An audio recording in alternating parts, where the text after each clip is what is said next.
Hey everyone, this is Jerry with San Pedro Mastery. A question that comes back often is how much sun should you give to your San Pedros? So I thought, let's do a quick tour of my terraces to show you how my plants are protected from the sun. During the winter, I leave them mostly uncovered as the sun is weaker. But during the growing season, which is now, I have them covered in shade cloth, only uncovering them when the sky is cloudy. Today, for instance, is cloudy, so I will have to remove the shade cloth. Now keep in mind this is what fits my needs. My dad lives higher up in Europe, not far from Switzerland, where the sun is obviously weaker, and there he gives his San Pedros full day sun exposure with no shade cloth, and they look just fine. The one you can see now on the image is one of his, and it's got an amazing bluish tone. If I were to give my plants full day sun exposure, they would turn yellow. This is what a San Pedro with full day sun exposure looks like from around where I live. The south-facing side, which you can see on the right, is somewhat yellowed from the sun, while the north-facing side, here on the left, is more green. Plants that are more in the shade will be a darker tone of green, and sometimes will even have a bluish tone. But there are other factors that can affect how much sun your plants can tolerate. Some strains and species can handle more sun than others. I have noticed that in gardens where there are different species or different strains, but the same sun exposure. Some of them turn yellow more easily than others. Another factor is how much you water it and fertilize it. If you water it a lot and on top of it you feed it, it will grow much faster and will stay more green. Alright, that was a lengthy introduction. So now let's take a tour of my terraces.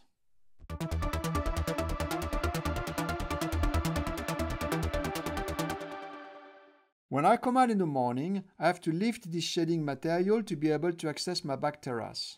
The first thing you see when you come out is my current outdoor setup for seedlings. These are in the early stages of growth. They are still covered up in transparent film. And opposite, this is where I've just come from. Now let's look a bit more into this setup for seedlings. The trays are on top of a cheap garden table, and on each side of it, there are some metal shelves from IKEA. They give support to the lid you see here, which opens a bit like the hood on a car.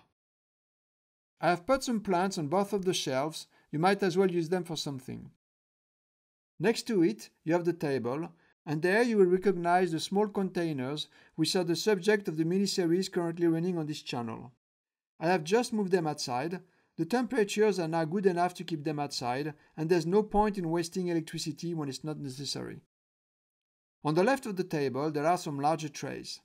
These cacti are about 3 months old. You might be able to see some of them. It looks like they're growing happily. And now we'll take a look at the lid, or shading lid we might want to call it. It's basically a welded wire fence panel on top of which I've placed some shading material. There are 2 layers of shading cloth. A lighter fabric on top, which adds only a little bit of shade, and a darker fabric underneath, which cuts out a lot more of the sun. The darker fabric is attached to the frame by loads of zip ties. I never take it off. The top fabric is attached by just a few zip ties that I can easily cut off if I don't want to use it. The main one is the base layer, as it's much more efficient at reducing the sunlight. Here you can see the hinges. They're nothing fancy, just a piece of steel wire. Like this, I can cut them off and remove the whole lid if there are a few days in a row of cloudy weather. If it's just one day of cloudy weather, I just let the lid open, as you see it now, for the whole day. When there is sun, not today obviously, I just let the lid down for the whole day. At this place in my terrace, they will receive sun non-stop from morning to evening, which is why the 2 layers of shading are needed. However, for maximum growth, what I usually do is lift the lid first thing in the morning as well as early evening. The sun at the beginning and the end of the day is weak, and the plants will grow better if you give them more light. Besides, if the lid is down, the rays of the morning sun and evening sun hit the shade material at such a low angle that light does not come through very well.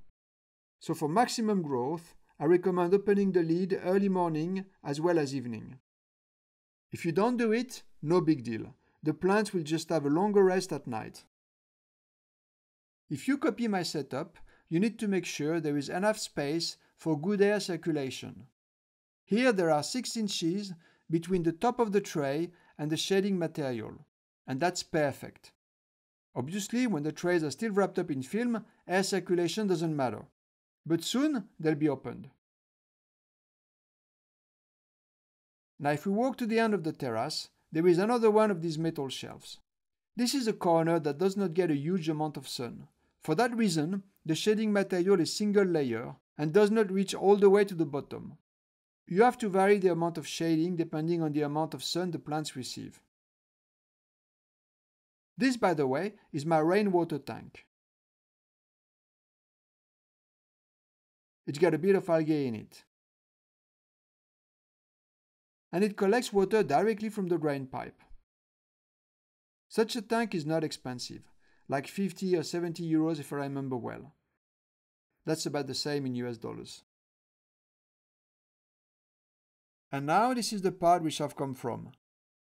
Here there are some adult plants that are protected from the sun.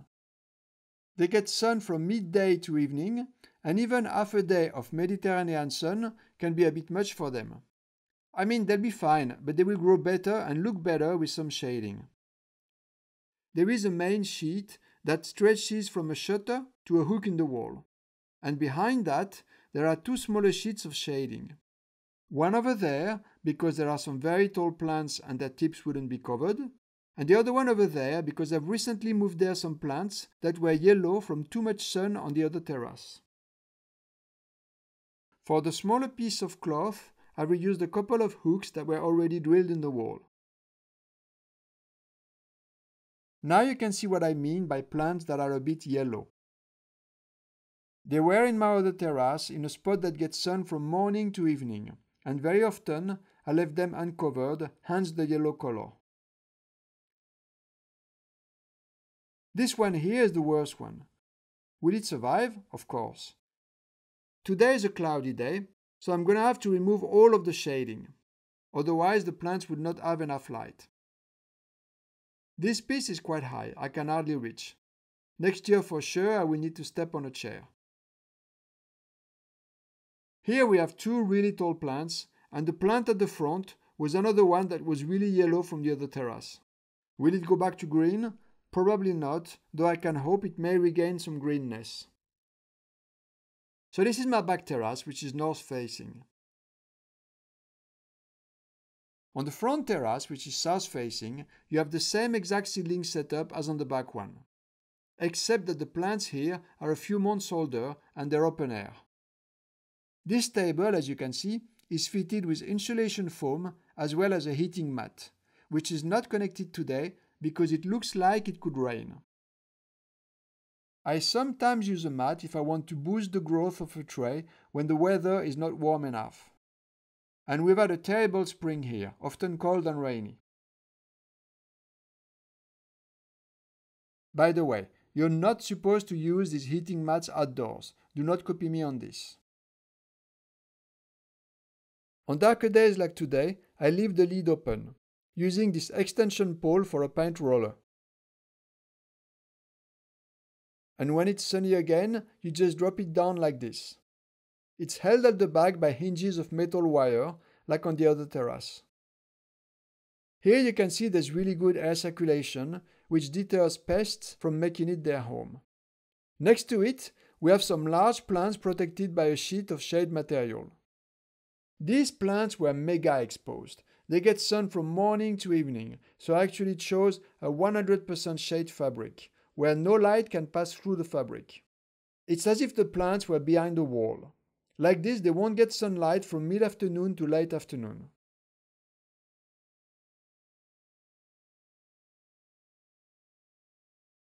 Now if you want to see how the shade cloth is attached at the other end, it's a parasol base. And the pole is another extension pole for a paint roller, which I like because they are adjustable in height. On top of the plants, I've put pieces of that more lightweight shade cloth.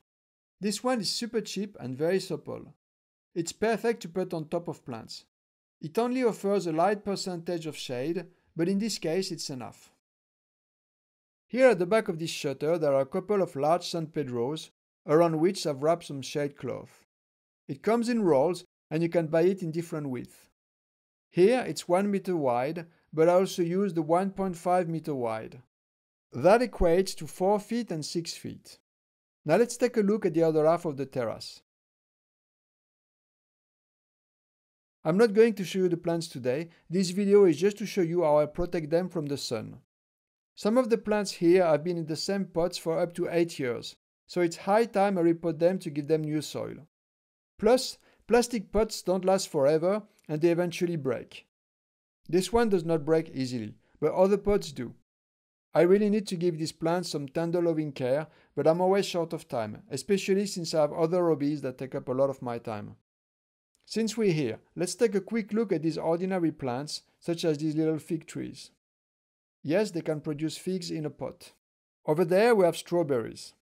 They give me a daily harvest of about 5 to 10 strawberries a day. This here is a lemon geranium. This was given to me by Soriel, who I met through this channel. I paid him a visit a few months ago to see his collection of sacred cacti, and he gave me a very small branch of this plant. I put it in the soil and it's growing beautifully. It has an amazing lemony smell to it. Apparently you can put it in cakes, though I've not tried it yet. I will first let it grow some more.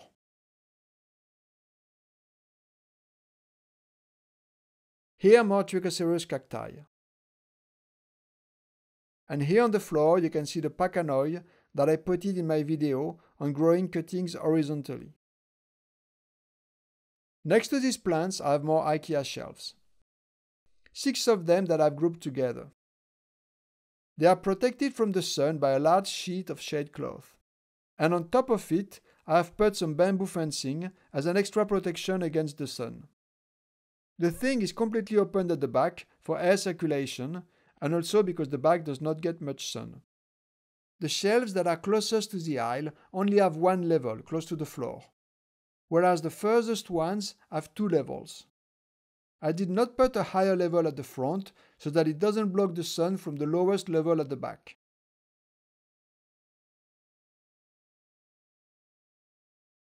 Here we have a really big strawberry plant. They grow huge when you put them in big pots, just like the adult San Pedros.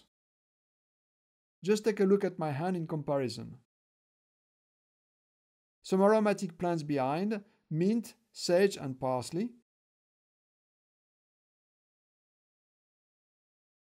Now if I go in this aisle, you will recognize the 5 Peruvian torches that I recently repotted in one of my videos. These are currently making roots in some air pots. Well, at least I hope they are making roots. So far they don't seem to have made that many roots as the ribs look a bit thin. When they fatten up, that will mean water is being brought to the plant again by a good root system. Hopefully the skin below the soil level is starting to cork. We will soon find that out when I will unpot the plants to see how much they have rooted. The plants that are at the end of the aisle do not receive that much sun, which is why they are covered by some light green shade cloth.